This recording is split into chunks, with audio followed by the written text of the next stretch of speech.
Okay, let's move on. So you can see that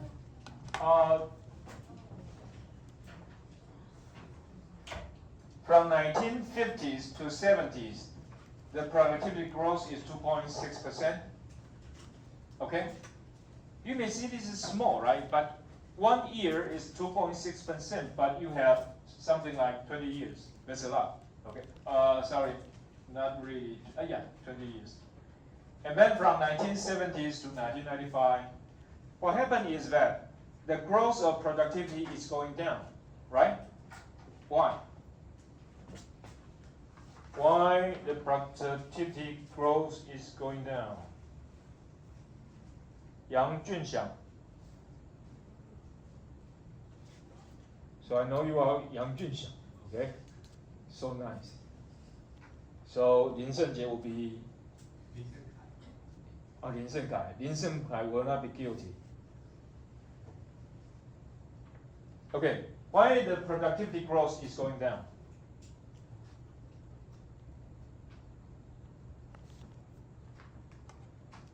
Li Boyan.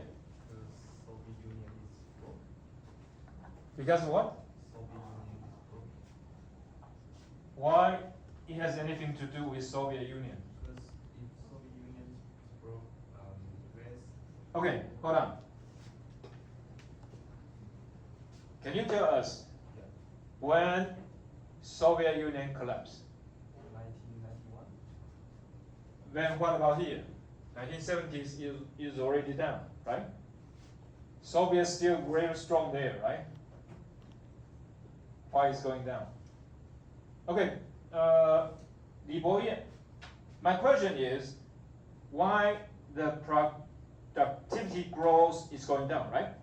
Okay, and Li Boyan offers an answer saying it's because Soviet Union is going down. But at this point, okay, 1970s, is Soviet Union going down? No. When? He said 1992, right? Okay, so it is here, at the end of it, okay? And remember that this is 1.1, this is 1.9, right? So even though the trend, okay, the trend is going down, but sometimes it is up. And so if this is your answer, say it is Soviet Union collapse, but it's not, right? After Soviet Union collapsed, the productivity actually went up, right? So it must be something else. Lin Shengkai. Well, I have no idea. Okay. Lin Jiekai. Kai Jie. Lin Kai Jie. Why?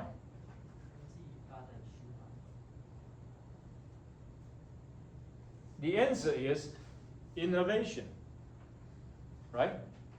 Because innovation is getting more and more difficult. Okay, one easy answer to you is that in 1922 or 23, I can't quite remember the exact time, if you want to win a Nobel laureate in medicine, it's very easy, okay? In that year, a doctor invented a way to make vitamin C. And then he got Nobel laureate. So, Liu Jiajie, what did I say? In 1923, a doctor invented a way to make vitamin C, and then he got the Nobel laureate. What is Nobel laureate? Exactly. And what did he do?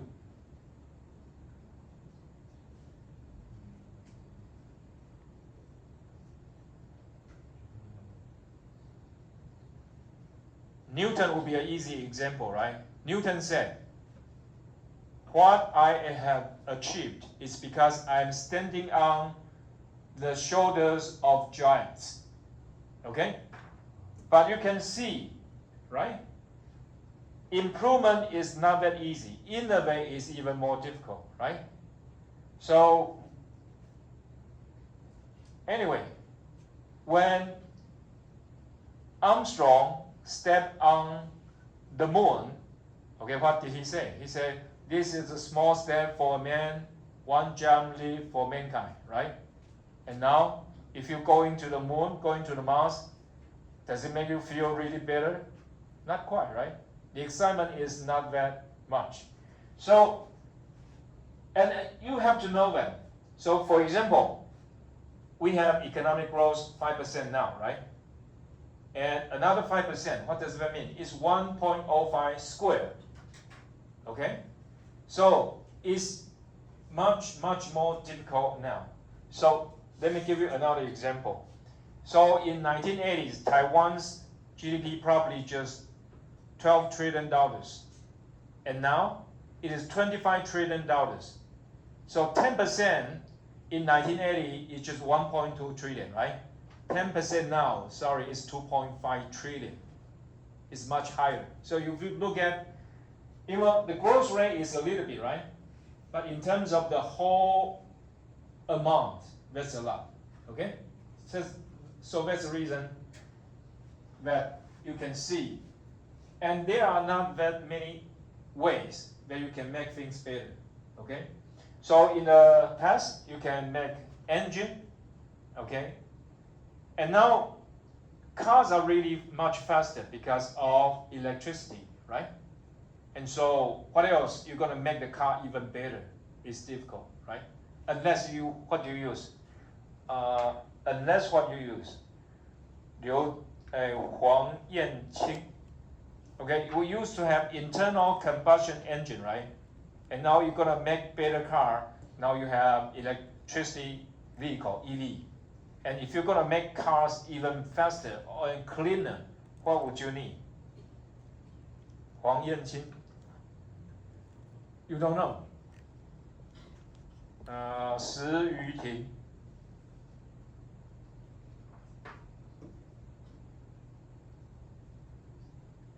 In Mandarin, there's one word. It's an air. Sorry. Anyway, it's a very light element. Okay? So gold is an element. Silver is an element. And that element can be put to good use for cars. Okay, Yang Junxiang. What kind of element or? Yes, exactly. Hydrogen. Especially green hydrogen. It's not blue, it's not gray, it's not red one, it's the green hydrogen. Okay, let's move on. So innovation is not easy. I mean, as you have done so many things, right? The new things left to be explored is much less, okay? So business cycle, short run, contraction, expansion. Contraction means going down, expansion means going up, okay? And the downward pressure is a recession. So, gentlemen, don't say crisis, okay? Recession is the word. Okay, unemployment. Sorry. Unemployment is not quite good. Okay, let me tell you this word. This is a concept by Schumpeter.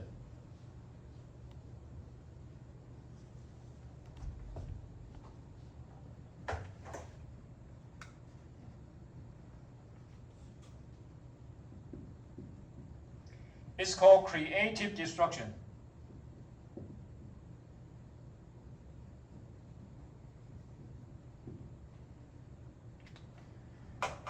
So when economy is going up, that's fine, right? You got more companies going, more people hiring, and more income for everyone, okay?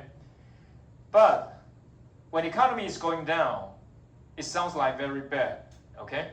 But Schumpeter said, not necessarily. This is a process we call creative destruction, okay?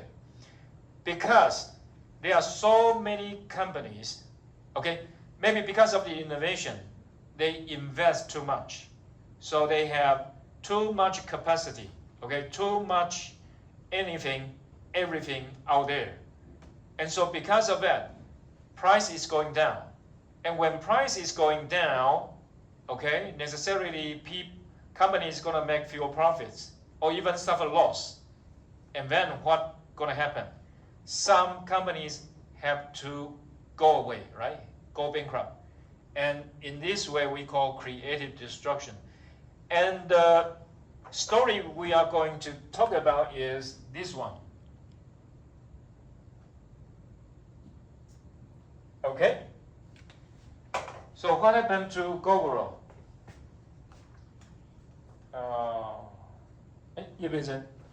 Is Gogoro making money? Making a profit? What's your autobike? It is gasoline engine. Yeah, gasoline. So it's not this one. Okay, anyway. Su Yunqi. Anyone riding a Gogoro? Raise your hand. Okay, so what happened to Gogoro? Okay, how much? What happened recently to the president? 他辞职了。 Okay, good. 有爆出那个 Gogoro 用中国的马来打。 Okay, that's not good, right? They should use Taiwan's, right? 但是他 Gogoro 自己公司说没有这个问题，他们最新款的这个100%使用台湾的零件，然后英法使用款英法7.5左右。 Okay. So you're quite familiar with what's going on for this company. What's the future of Gogoro? Maybe not good. Not good. Okay. When I look at the stock price maybe 2 years ago, it's $4 US dollar. Okay, where is it traded? It's traded on NASDAQ. Okay, this company is not in Taiwan, traded in NASDAQ. And at that time, sounds like I wanna bet on it that it can recover because the highest point is $14. Okay, so if I buy it at $4 and then it get to 14, oh, that's excellent, right? But now it's only $1. And if it traded below $1 for 30 days, it will be gone, delisted. Okay, it will be delisted. And so now my question to you is, if it is gone, it's going to be good or bad? Really? Okay. So sorry. Anyway, Hong Yiru. What about Gogoro? If it is gone, is it good or bad for you? You're going to worry about your warranty, right? Where to get repair, right? Where to get a battery. Hong Yiru, is it good or bad?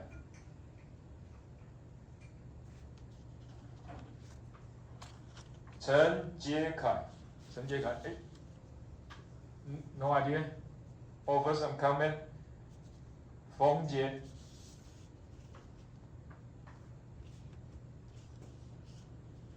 Feedback?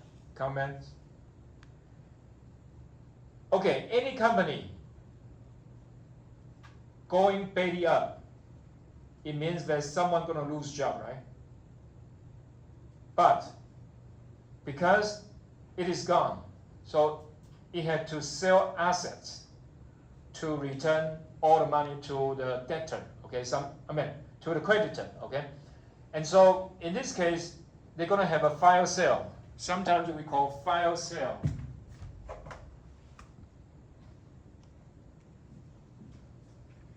It means everything must go and very cheap, right? And someone going to take over these assets and then go it back up again, right? So this is what Schumpeter called creative destruction. Some company will go. When they go, what happened? Supply going down, right? If supply going down, what happened to price? Price going to go up, right? So it will be bad for Gogoro, but it will be good for, let us say, Kimco. And then what's the other one? SYN, all right? Okay, SYN, right? it will be bad for Gogoro, but for SYM and Kimco, that's good, right? One competitor is gone. The price is going to go up, right? And because all these assets will be very cheap, right? Very cheap. So it means the cost will be down for everyone. And so the profit will go up. So this is one of the characteristics of business cycle. Okay, some people go, some people, come back to fill the position. So anyway, let's move on.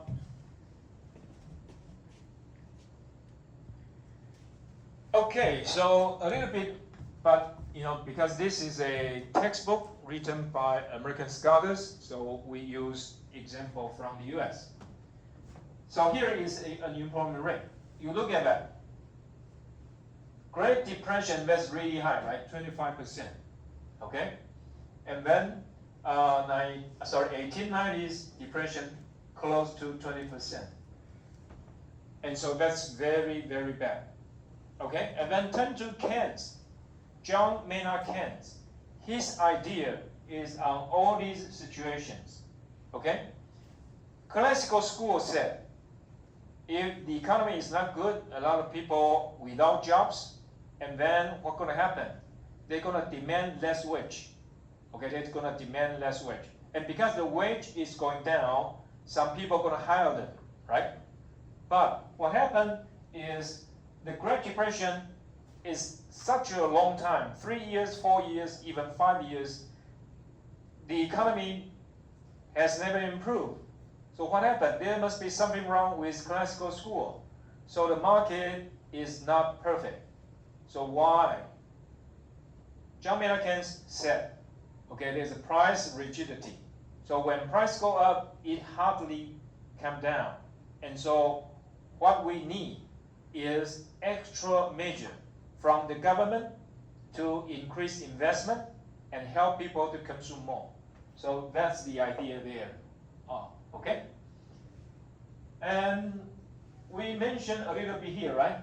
So we will forget about that. Okay.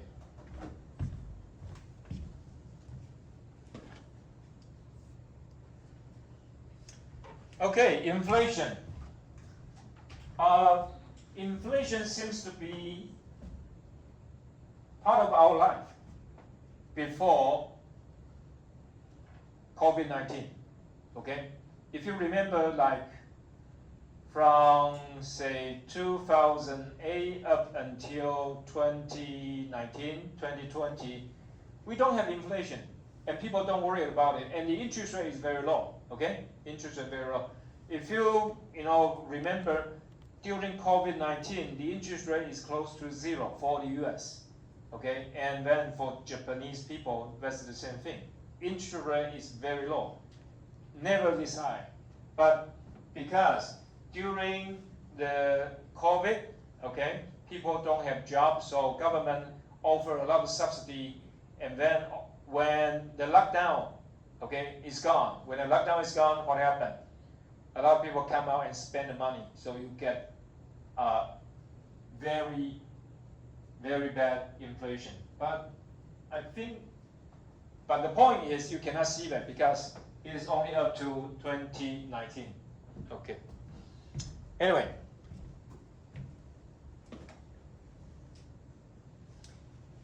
Okay, so we have inflation, and then we have deflation. Okay, inflation, deflation. 苏云奇. What is inflation?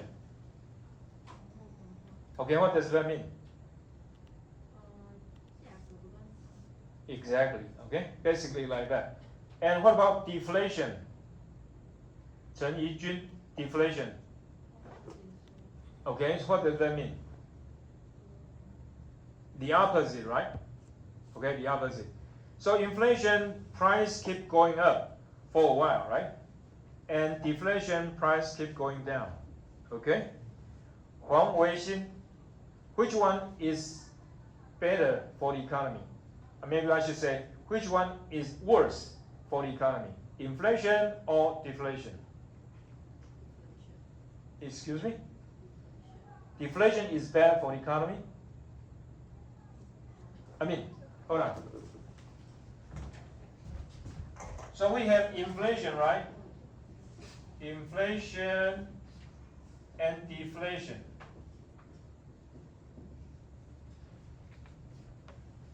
We have two, this one price going up, right? This one price going down. Which one is worse? Not good, okay? I mean, if you look at it, the price is too high, the price is too low, not good, right? And so, but we look at these two, just these two, okay? Which one will be better for the economy? Inflation will be better for the economy? Your reasoning. Why?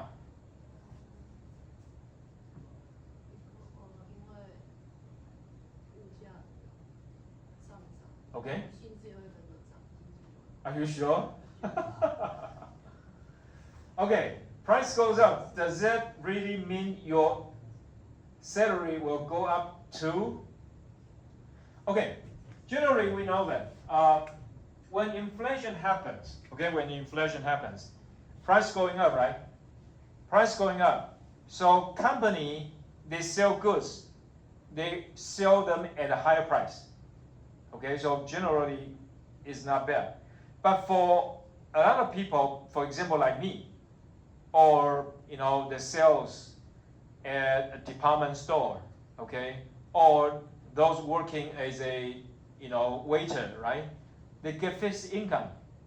Okay, they get fixed income. They don't necessarily get higher salary. And in Taiwan, we don't have tips, right? So, are you sure? So that's your reasoning? Inflation, for example, people now, what do they complain? Everything is go up except my salary, right? And so, but that's your reasoning, that's fine. Let's try someone else. Zhang Yixun. Inflation, deflation, which one?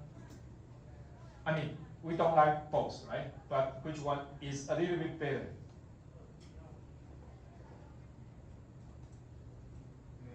Inflation? Okay, so what is your reasoning? Why?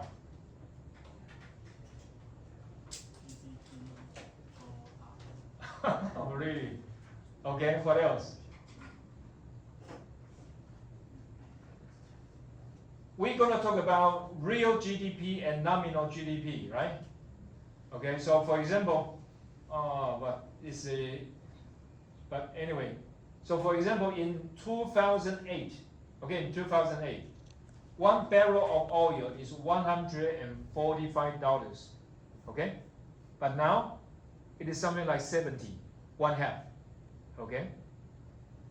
So when in 2008, okay, and 24, okay? If you look at the same number, say the GDP is $140, okay, let us say. In 2008, only 1 barrel of oil. In 2024, you have 2 barrels, right? So real GDP is actually going down, okay? So anyway, we just have one more. 廖一涵. Hey. So which one is good? I mean, which one is not that bad? Inflation, still inflation. Okay, your reasoning.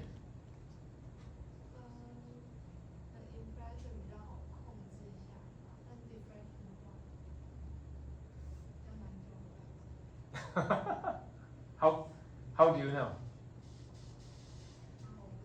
Okay, okay. 李之敬.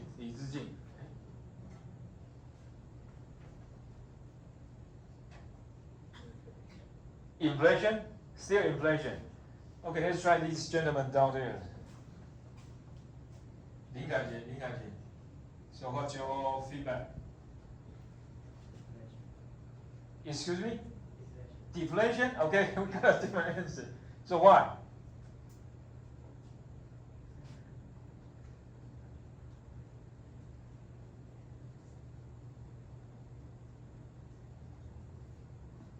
Your reasoning.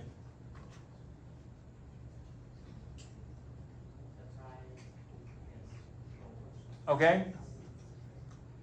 So the price keep getting lower, so you can consume more, right? And then you still have some income in your pocket. Okay. But for the whole economy, what really matters is whether you have job or not. And because of that, it depends on whether the company making money or not. Okay? And so if you want company to make money, right, price has to go up. Because in deflation, price is going down. If you are the consumer, what would you do? You keep waiting, right? Because you know price will go down. You keep waiting. Do you buy? No, you don't. So what happened to companies? They don't have business. If they don't have business, what do? They lay off people. If they lay off people, people don't have income. Do they consume? No, right? So this is the idea by John Maynard Keynes. Keynes say inflation and deflation are both bad to the economy. But among these two, if you want to choose one, the one to choose is inflation. Why? Because inflation, price going up, company making money, everyone still have jobs. But people suffer, right? Why people suffer? Because they got fixed income and they got much less money to spend. Because as we say, right, 2008, okay, the gasoline price is $30, $40 per liter, right? So you get nothing left in your pocket, and life is not easy, okay? And what's the other thing? Okay, inflation, okay, for inflation,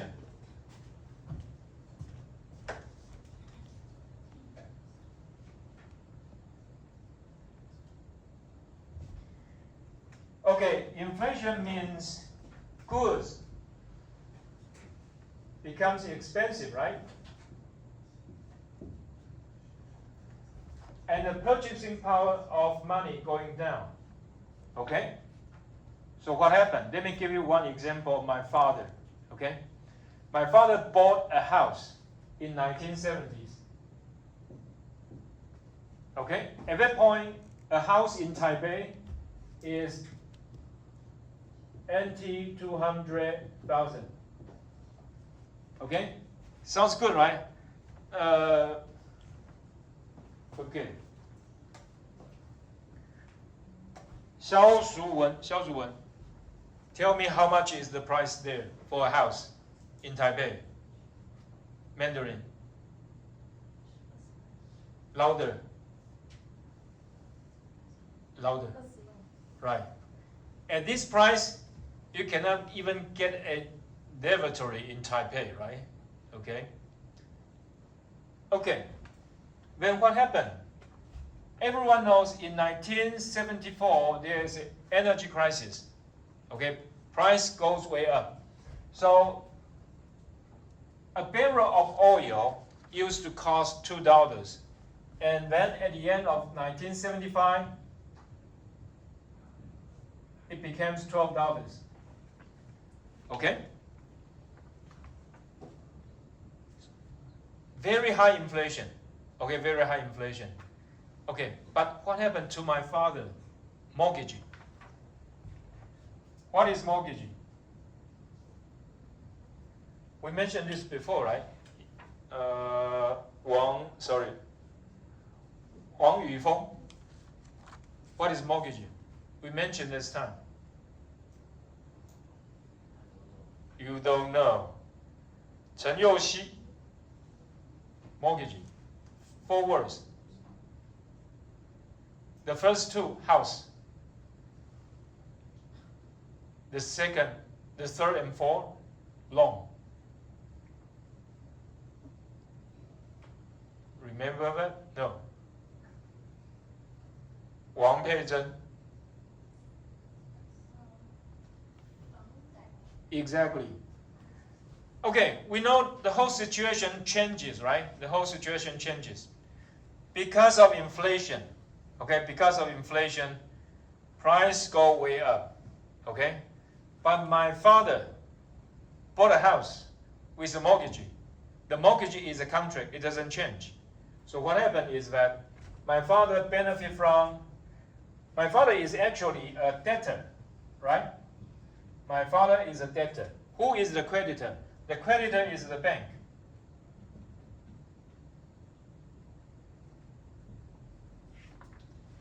Let me simplify the whole explanation. So supposedly this house, because of the inflation, should cost much more, right? Should cost much more, say 1 million, okay? But for my father, bought a house through the mortgage. This is a contract. This contract doesn't change. So my father benefit from this transaction. So who's get benefit? During inflation, okay, during inflation, if you borrow money, you are much better off, okay? So put it on the other side. In deflation, it's not right to borrow money because you're gonna pay off with much more goods, okay? Because at that point, goods become cheaper. And so if you want to return the same kind of money, you have to have more goods. And in the society, who is the borrower? Companies. Okay, if companies don't borrow money, they don't invest. And the economy is gonna be very bad. So it used to be that when I ask this question, inflation and deflation, which one is good, which one is bad? People usually reason it from the point of consumer. But you know, for the whole economy, which one counts more? The producer. Okay, if producer at this point they borrow money, they're gonna suffer because you have to produce more goods to return the same amount of money. Okay, so let's move on. So inflation, deflation, okay, but this class is much better, okay, and the reason I ask you is because you're from a different discipline, okay, from engineering. So supposedly you may not have that kind of hunch, okay, about what's going on in terms of the economy. So even though inflation, price go up, it sounds like it's bad for consumers, but it's not that bad for the whole economy, okay? So you look at it. In the past 2 or 3 years, the US economy is good, right? And what about the stock market? The stock market is good, okay? So inflation is not that bad, okay? And in terms of deflation, it's really bad, okay? So from 1989 to something like 2010, okay? During this period, we call the lost 2 decades of Japan. And what happened there is because of deflation. And let's get back a little bit there.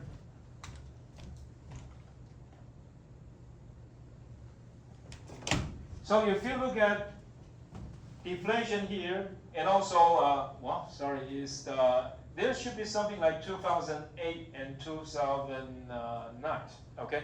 At that point, they have deflation, okay? So Great Depression is not good, okay? Because the price is going down. And the same thing for financial tsunami, that's 2008, the price is going down. And Japan, as I said, lost 2 decades. During those 20 years, the Japan's economy is really, really bad because of deflation, okay?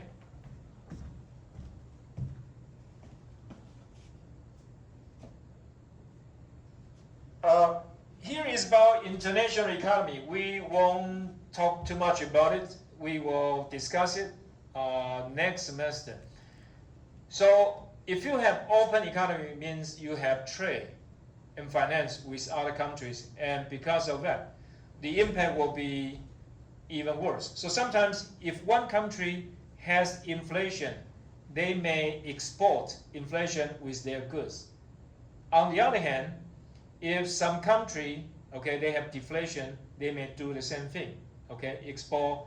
So for example, in 1990 to 2010, okay, from 1990 to 2010, at this point, China is growing. Okay, at that point, China is growing, and they produce more goods, and because they have cheaper labor, okay, cheaper labor, and so because of that, supposedly with such a vibrant economy, prosperous economy, supposedly there's going to be inflation, but because the goods from China is so cheap, so there's no worry about inflation, as I told you, right?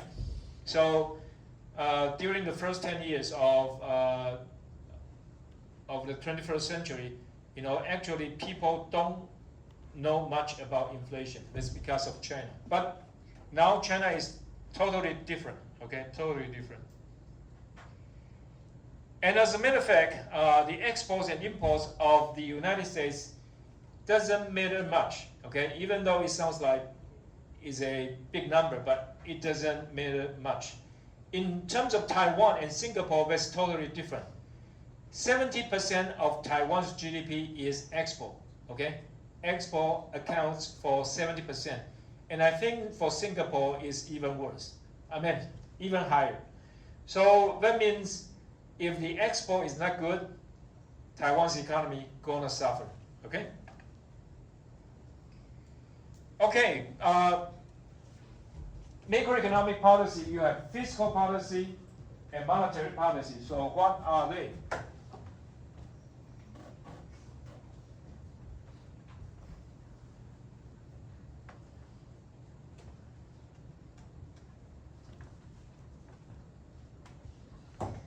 Okay, fiscal and monetary.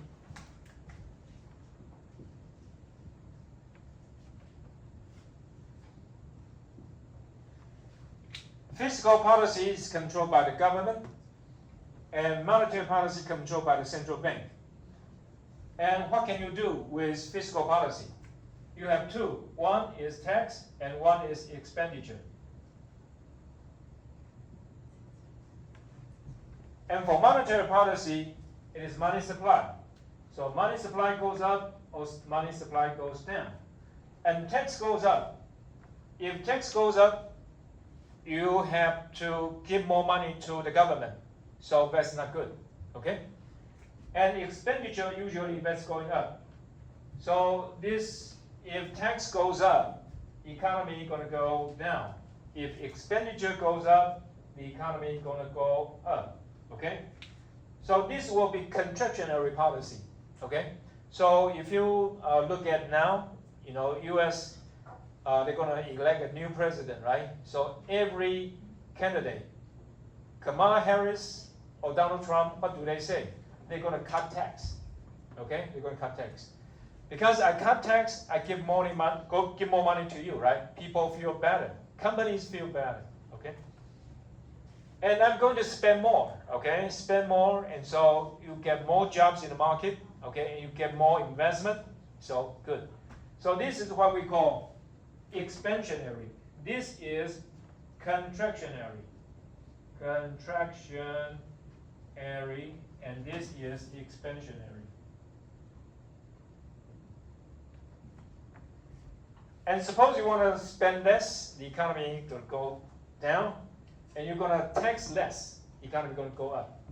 And here, money supply, okay? Money supply goes up just like we talked about it last time, right? You cut interest rate, okay, you cut interest rate, the money supply will go up. And so the economy is going to be better. So that's the first hour we say, the reason this week, the central bank is going to cut interest rates because they want to avoid a hard landing, to make the hard landing to a soft landing, okay? And really, they are not complicated, okay? But it takes a little bit to analyze which direction it is going, okay? Okay, since we are here, let me tell you a little bit what's going on in terms of next week. So, for the whole year, you're going to have this. Y is equal to C plus I plus G plus X minus M. This is what we call expenditure approach, okay? Expenditure approach. And this is what we call aggregate expenditure, okay? Aggregate expenditure. What does what does it say? Here you have consumption, investment, government expenditure. And here it is export. And M is import. Okay? And consumption, we have a consumption function. It is proposed by John Maynard Keynes. Okay? C will be equal to C naught plus NPC times Y little d. And this Y little d is called disposable income. Disposable income is equal to Y minus T. That is, after you pay the tax, then you can consume. And then here is marginal propensity to consume. Okay? And the whole thing will be in the next discussion. See you next week.